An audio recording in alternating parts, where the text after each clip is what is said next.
Good morning, guys. I hope your day is starting off as fantastic as it can.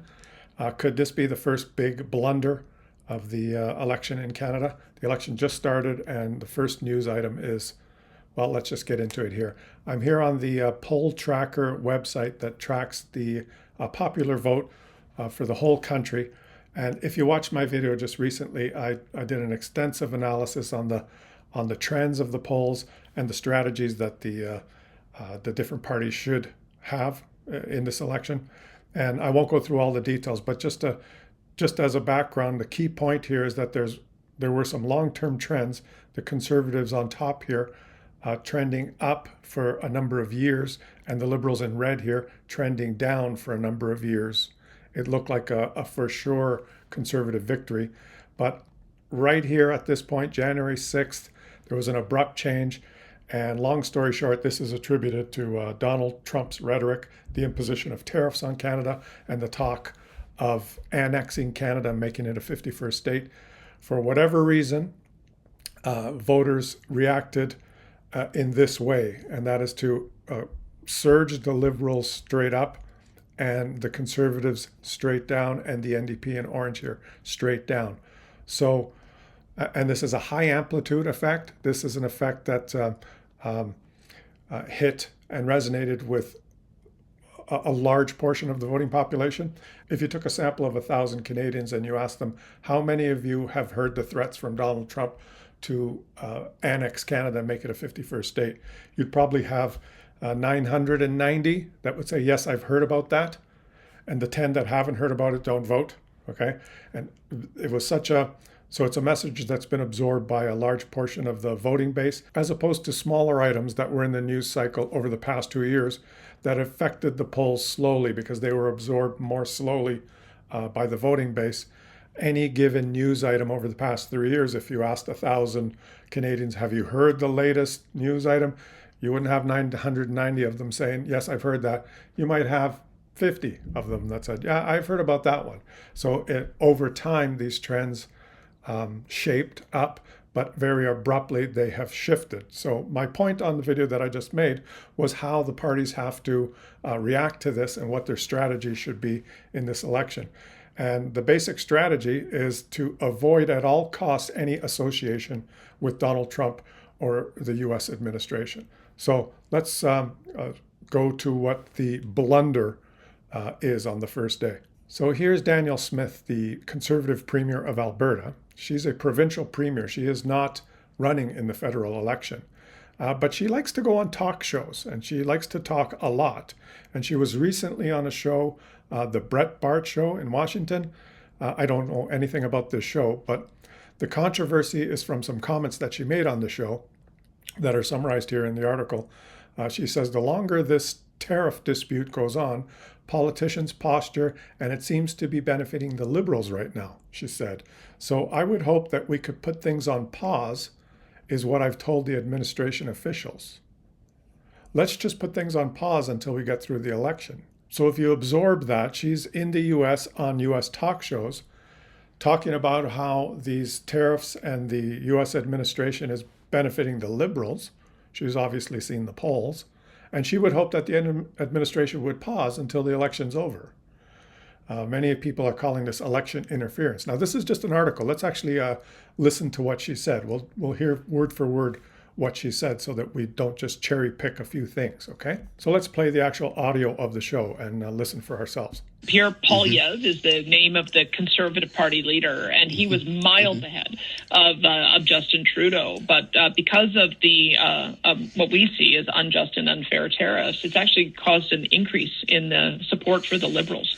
And so that's what I fear, is that the longer this dispute goes on, politicians posture, and it seems to be benefiting the Liberals right now. So I would hope that we could put things on pause, is what I've told administration officials.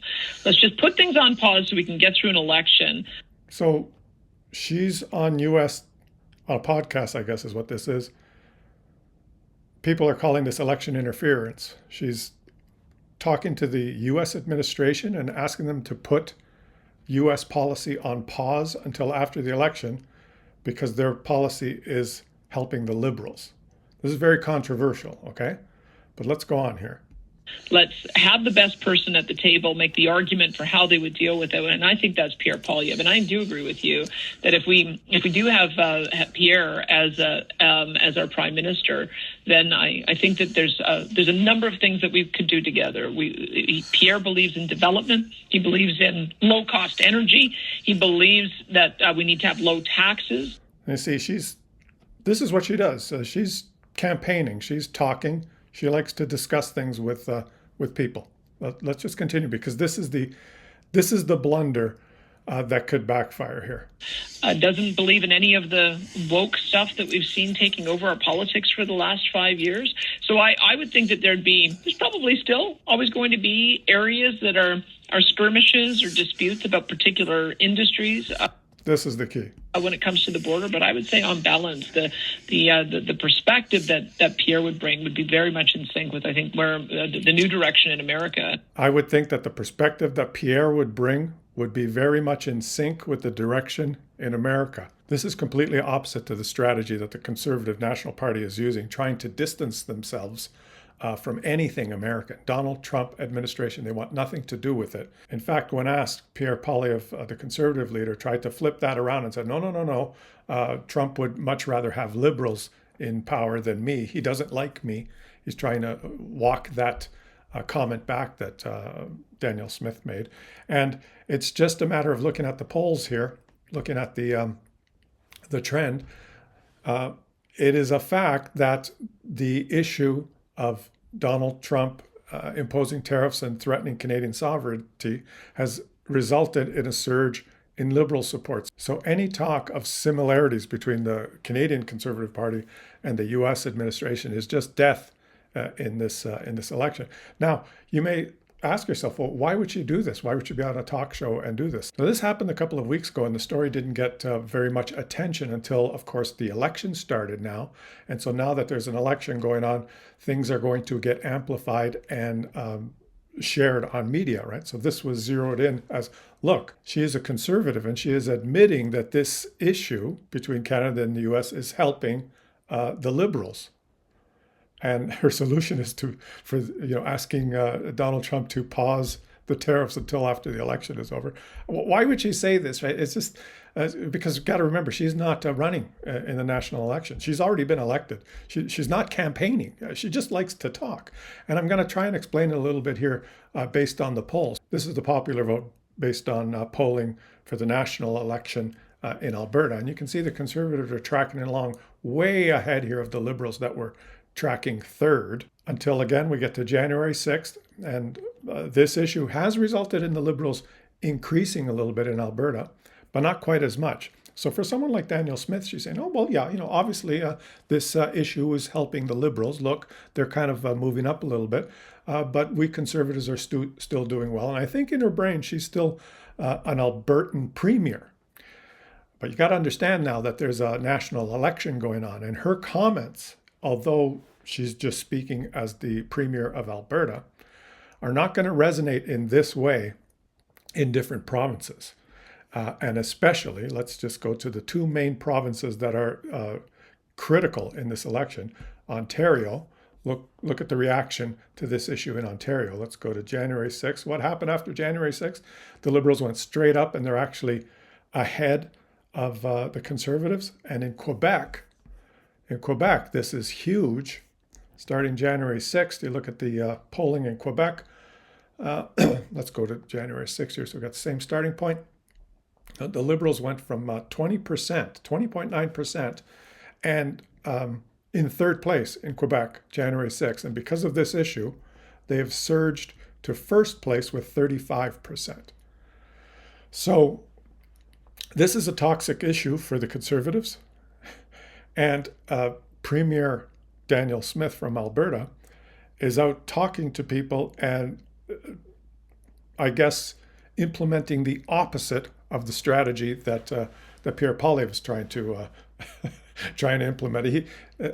Every Canadian party now is trying to distance themselves with any association to the U.S. administration. That's what this election is going to be about. Rightly or wrongly, that's what it is. Right now, the election in Canada is all about who is least similar to Donald Trump. right? Any similarities. You will not see a Canadian politician wear red, white, and blue through the whole election.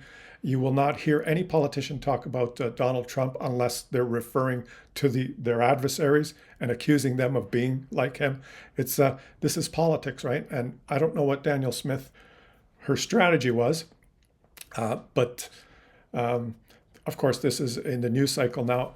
And let me put it in perspective now. Okay, this is not as big a deal or as big a news item as this, right? This surge was because President of the United States is talking about making Canada the 51st state and implementing tariffs. Well, like I said, if you talk to a surveyed 1,000 Canadians, 990 would say, yeah, I've heard that. And it's affected their opinion and shifted the polls. Now, if you were to ask 1,000 Canadians, have you heard what Danielle Smith said? You asked 1,000 Canadians that, maybe you'll have 50 that have heard about it, maybe 100, maybe 20.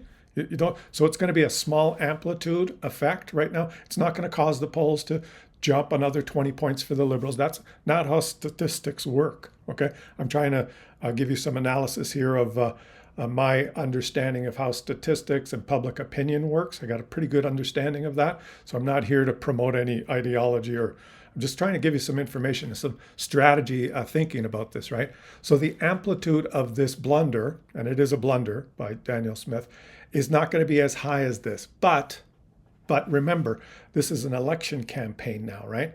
So what happens is it may not be a high amplitude effect right now, but you can be sure that the Liberals will use that sound bite and find some pictures of Conservatives wearing MAGA hats. And there will be commercials and ads, because we're in an election, that will highlight that, and they will amplify that, right? Eventually, over the course of a 5-week campaign, it may be that 50 or 60 or 70%, if you took a sample of 1,000 people, it might be that 5 or 6 or 700 will eventually hear this. Maybe not right now, not tomorrow. And where are those ads going to be? Those ads are not going to be in, let's find in Alberta here, right? Because they won't be effective. The Liberals already know, and the Conservatives already know, and that's probably why Danielle Smith is talking the way she is, because she's in Alberta. And you look at the poll numbers here, it's not going to really affect things. So if you live in Alberta, if you're in that echo chamber, right, you're in that echo bubble in Alberta, you're going to hear about this maybe and go, hey, well, what's wrong with that? And it'll roll off you like water off a duck's feathers, right? But you know where the ads are going to be? The ads are going to be right here, all right? The ads are going to be in Quebec, in Montreal, in Ottawa, in Vancouver. Look at, we haven't looked at British Columbia. There's going to be ads in British Columbia. Look at the surge that the Liberals from third place approaching the Conservatives and getting close. That's where ads of this blunder are going to be amplified. In British Columbia, in Ontario here, and in Quebec, and even Atlantic Canada. That's where the ads will be targeted. So in their echo chamber, they'll be bombarded by this, and they'll be repulsed by this. We already know that the effect of association with Donald Trump and the administration is a huge negative for the Conservatives and a huge positive for the Liberals. So why Danielle Smith would be doing this is beyond me. I just think that this is who she is, and she just likes to talk. And in fact, this may get canceled, but in fact, she has a podcast appearance or scheduled with Ben Shapiro next week. And if she goes on that show, which is viewed by millions, and he'll probably ask her some, questions and lead her into very controversial topics. And she loves to talk. If she blurts out some other things that are similar to this, makes some sort of blunders, you can be sure that her words will be targeted. And over the news cycle for the next 2 or 3 days, poor Pierre Poilievre, as he's trying to campaign, will be bombarded by questions of, well, what do you think of Danielle Smith's comments? How do you react to that? Can you, and so he's busy defending and deflecting rather than campaigning. So this is just Danielle Smith. There she is there. I don't know. I guess I have to chalk this one as the first big blunder. of the campaign. It's not a biggie if the Conservatives do damage control, but it's gonna, it's like a ball and chain now around one leg. It's not a big ball yet, but they're going to have to drag this along now for the whole campaign. And you look for the other parties to kind of zero and keep pounding the and presenting this forward. Right, this is how elections work. Everything that everyone says now is going to be amplified. And so the winner of the first big blunder of the election is Danielle Smith, Premier of Alberta. Let me know what you guys think. I'm trying to give you guys kind of just a perspective based on data and trends and analysis. And let me know if you disagree or if you agree or what you guys think. Leave some comments in the comment section. How do you like my new format? I've kind of, I'm upgrading the technology here for you guys. Okay, it's costing me a fortune. So channel members and subscriptions are appreciated. Leave some comments, guys, and I'll catch you on the next one.